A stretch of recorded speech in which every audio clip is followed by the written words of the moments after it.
Bonjour chers amis, nous sommes le mardi 1er octobre.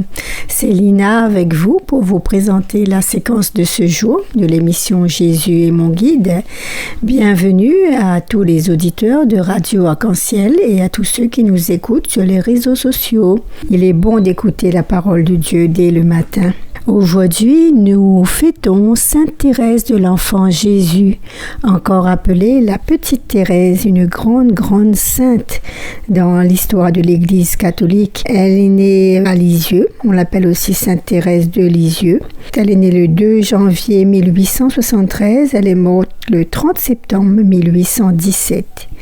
Et elle a été proclamée docteur de l'Église et aussi missionnaire, protectrice des missionnaires et de la France. Elle avait une très grande foi, un grand amour pour le Seigneur, mais surtout dans les petites choses. Elle était très simple et c'est pour cela. Ce grand amour fait tout simplement dans la vie, avec des petits gestes de la vie quotidienne qui a permis au Vatican de la proclamer sainte. Donc ça veut dire aussi que pour nous, la sainteté est à notre portée si nous essayons de tout faire par amour. Elle avait dit aussi « Je passerai mon ciel à faire du bien sur la terre ». Et c'est ce qui se passe, par exemple, lors des soirées de pétales de rose qui vont commencer très bientôt. Il y a beaucoup de gens qui la prient pour avoir des grâces particulières et ça marche vraiment. Il y en a beaucoup qui sont touchés par ces grâces. Et voilà, c'est une sainte qui est très chère à mon cœur. Ceci dit, je souhaite un joyeux anniversaire à vous si c'est le vôtre aujourd'hui. Je fais un grand coucou à la famille Jésus est mon guide. Et nous allons commencer cette séquence avec un chant à l'Esprit Saint de Corinne Lafitte. Viens, Esprit du Dieu vivant.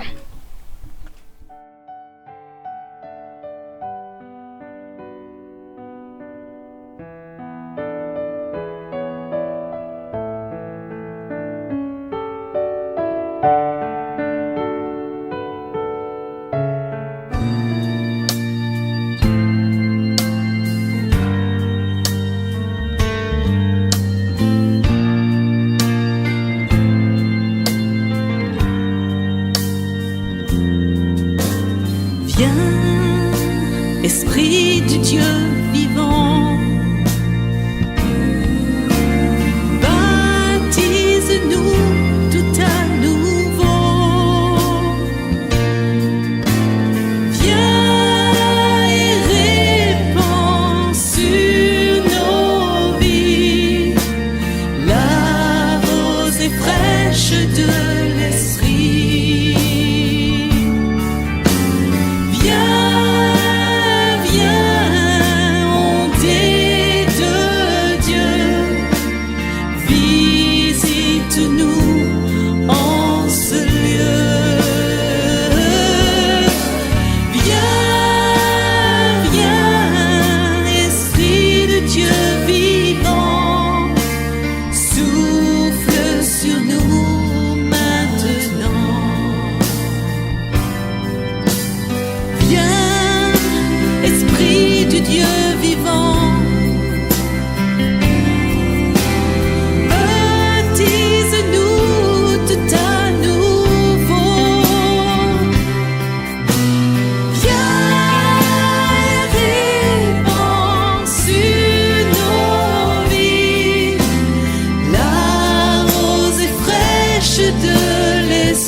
Esprit de Dieu vivant, souffle sur nous maintenant.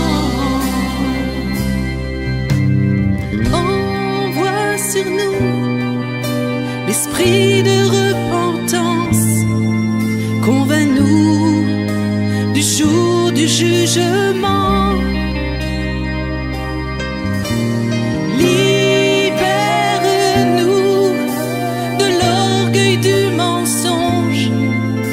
Esprit de sainteté, viens habiter en nous. Esprit Saint, souffle sur nous. Esprit Saint, souffle sur nous.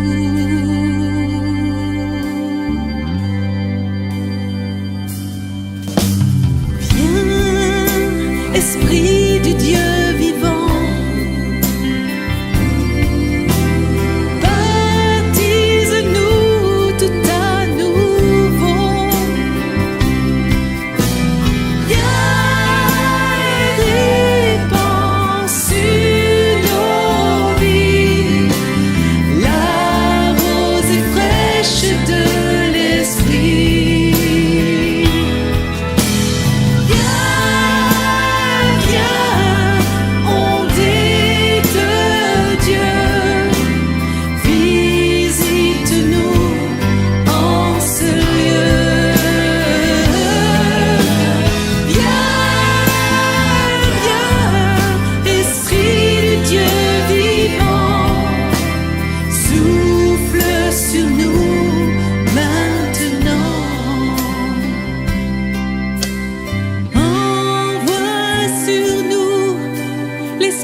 Révèle-nous l'état de nos cœurs.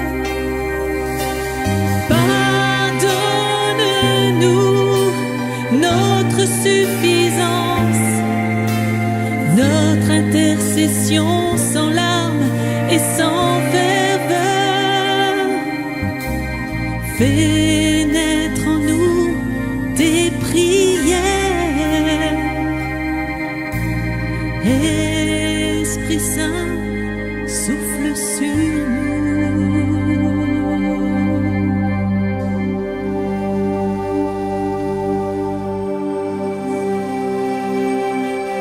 Souffle, Esprit Saint.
Première lecture du livre de Job. Job ouvrit la bouche et maudit le jour de sa naissance.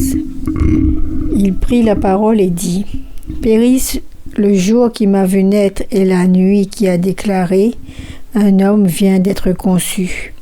Pourquoi ne suis-je pas mort dès le sein de ma mère ? N'ai-je pas expiré au sortir de son ventre ? Pourquoi s'est-il trouvé 2 genoux pour me recevoir, 2 seins pour m'allaiter ?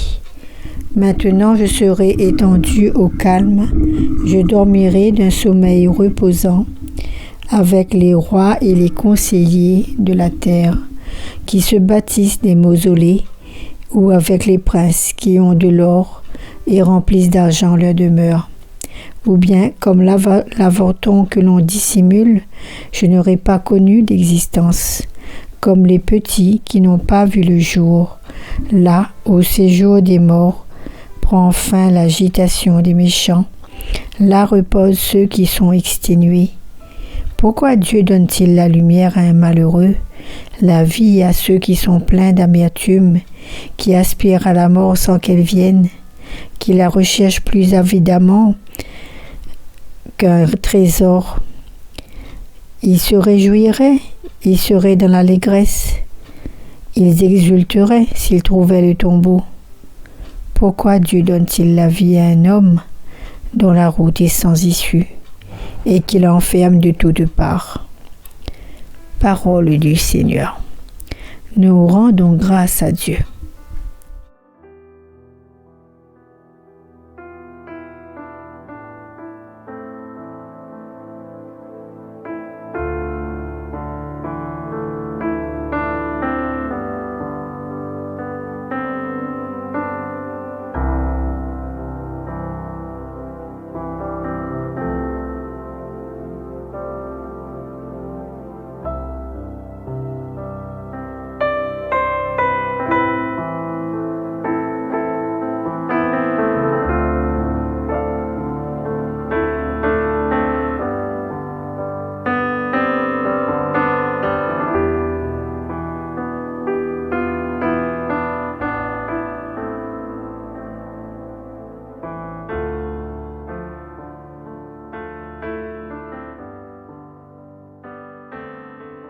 Alors je rectifie mon erreur. Sainte Thérèse est morte en 1897 et non pas 1817. Voilà, petite parenthèse fermée. Maintenant, revenons donc à notre texte de ce jour. Oh là là, c'est un texte lugubre, triste, désespérant, si on n'avait pas la foi, n'est-ce pas, mes frères et sœurs? Effectivement, toute cette semaine, nous allons entendre les lectures du livre de Job, où Dieu a permis au malin, c'est une histoire, permis au malin d'attaquer Job dans tout ce qu'il avait de plus cher, autour de sa famille, dans ses biens matériels, dans sa santé même, donc vraiment arriver à l'extrême, et pour voir en fait s'il allait tenir dans la foi. C'est une épreuve dans la foi. Et aujourd'hui, donc, nous sommes dans la partie où Job commence vraiment à être désespéré. C'est la catastrophe. Il s'en sort pas.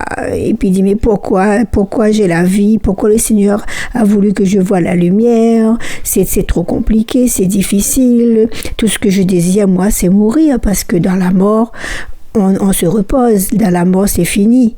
Et même il envie même les petits qui ne naissent pas ou qui meurent à la naissance ou même dans le ventre de leur mère. Voilà, tout ça c'est parce qu'il est complètement désespéré. Et comme nous nous retrouvons, n'est-ce pas, nous aussi de nos jours, il y a des moments de notre vie où on est vraiment à terre, on dirait qu'il n'y a plus rien devant nous, on est dans les ténèbres complet et on s'en sort pas, mais voilà, en fait il y a une solution quelque part, et vous qui m'écoutez, vous le savez bien, n'est-ce pas?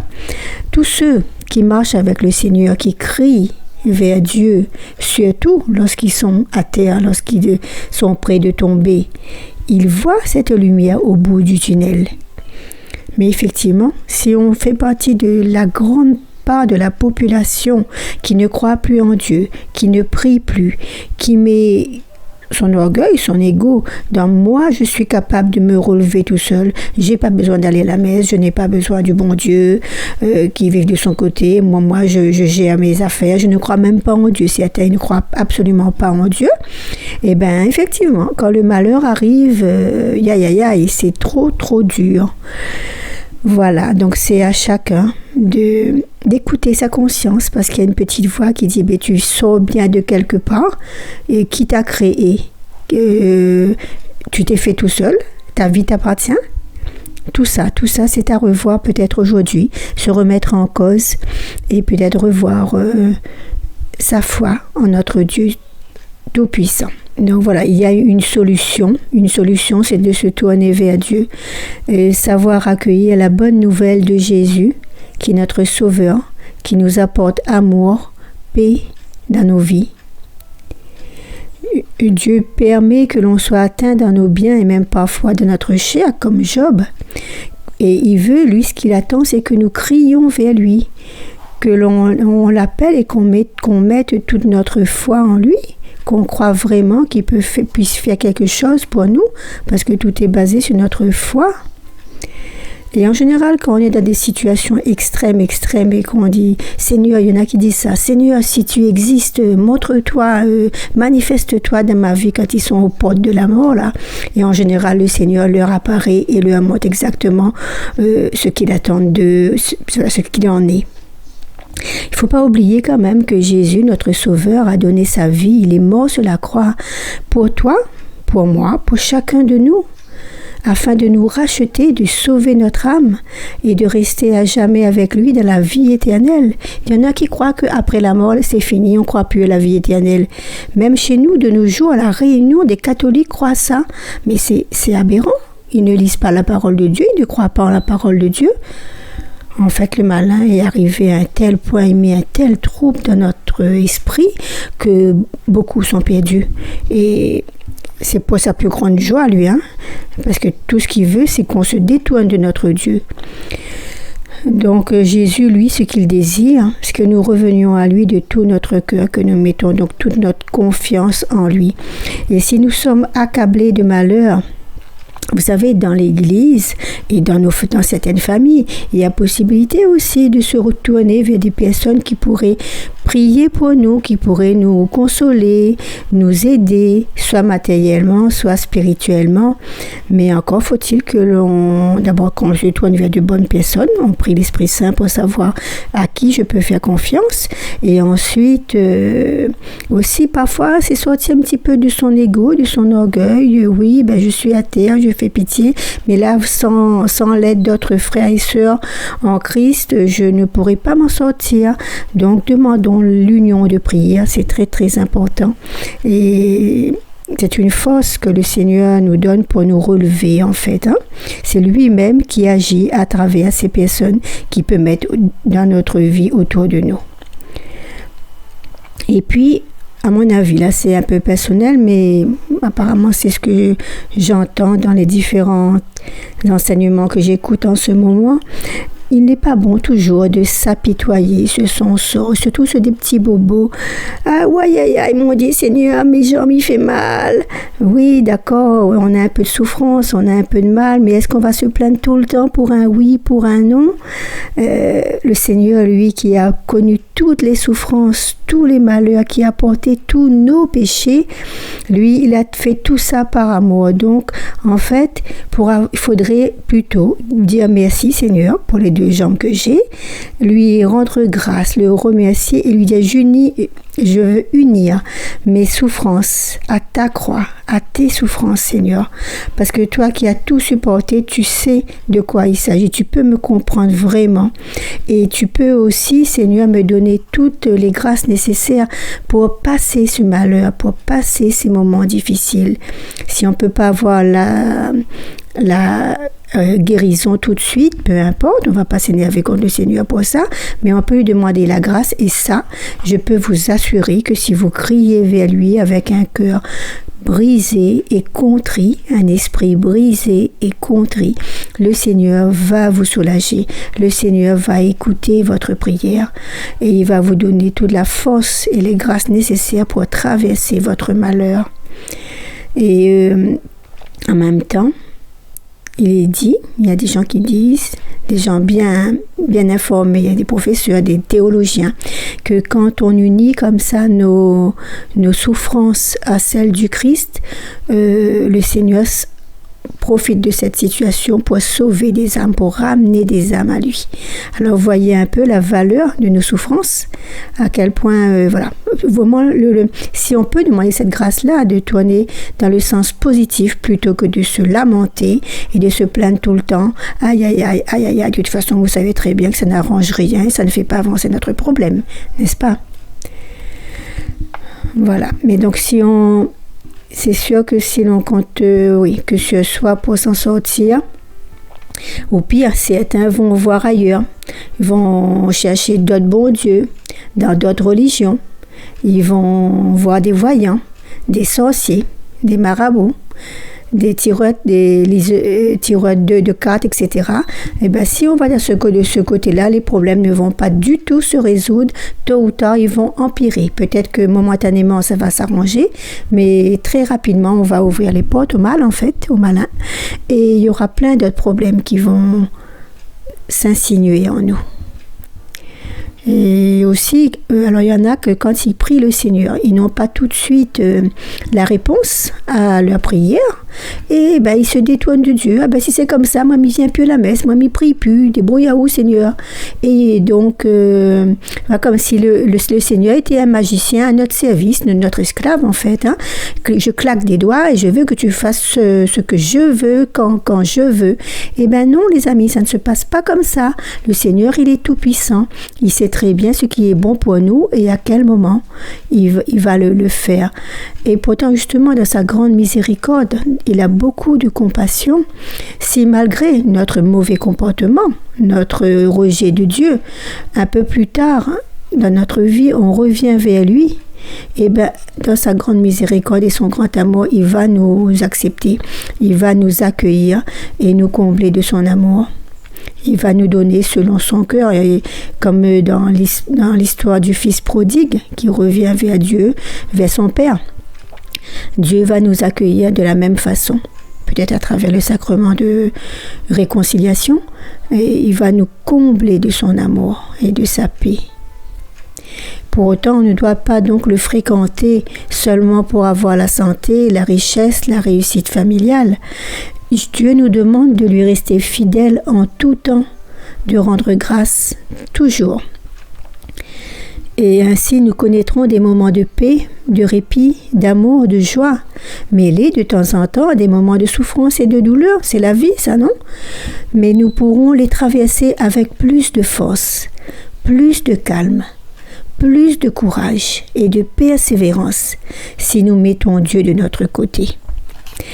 Alors, chers amis, ceux qui n'ont pas encore complètement et totalement choisi Dieu dans leur vie, à vous de voir, choisissez, soit vous restez malheureux, perdu dans votre vie, ou sinon vous choisissez de vivre en Dieu et avec Dieu dans une sérénité totale, en le choisissant complètement, en lui demandant d'agir complètement dans notre vie, d'être là dans tous les moments de notre vie, et en lui rendant grâce et en le remerciant.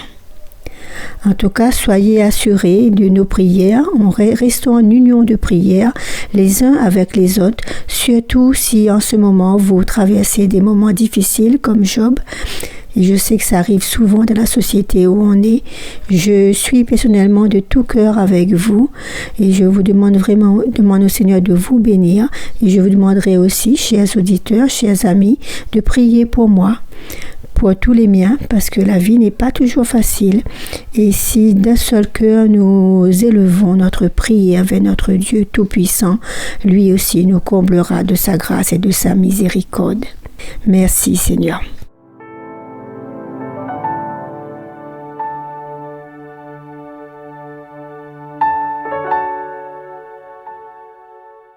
Que ma prière parvienne jusqu'à toi, Seigneur.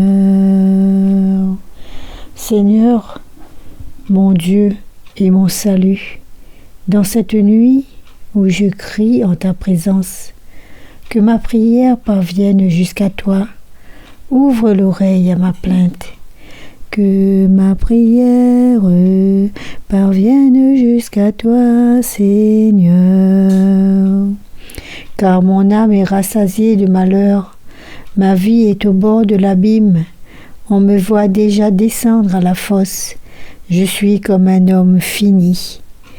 Que ma prière parvienne jusqu'à toi, Seigneur.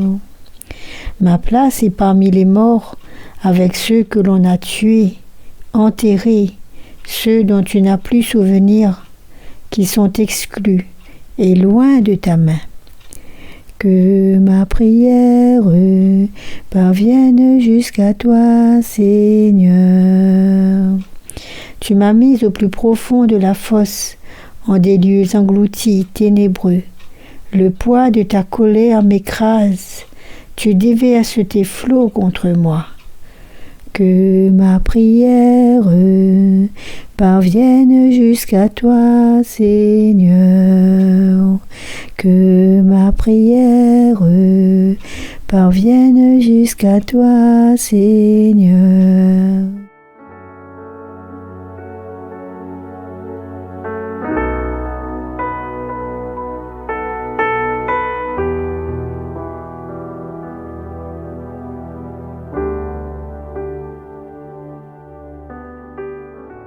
Voilà, chers frères et sœurs en Christ, c'est la fin de notre séquence de ce jour. J'espère que le Seigneur, à travers ma bouche, a pu vous apporter quelques encouragements et vous faire goûter à son amour. Et pour éveiller un petit peu notre âme, mettre un peu de joie dans tout ça, je vous propose le chant final « Éveille-toi mon âme » de la communauté de l'Emmanuel, parce qu'il est dit dans ce chant il faut louer le Seigneur, que notre cœur est prêt pour le louer. Et effectivement, à travers la louange, on peut se décentrer de nous-mêmes et nous tourner vers notre Dieu et ainsi être rempli de joie. Très bonne journée à vous, que le Seigneur vous bénisse abondamment. À bientôt.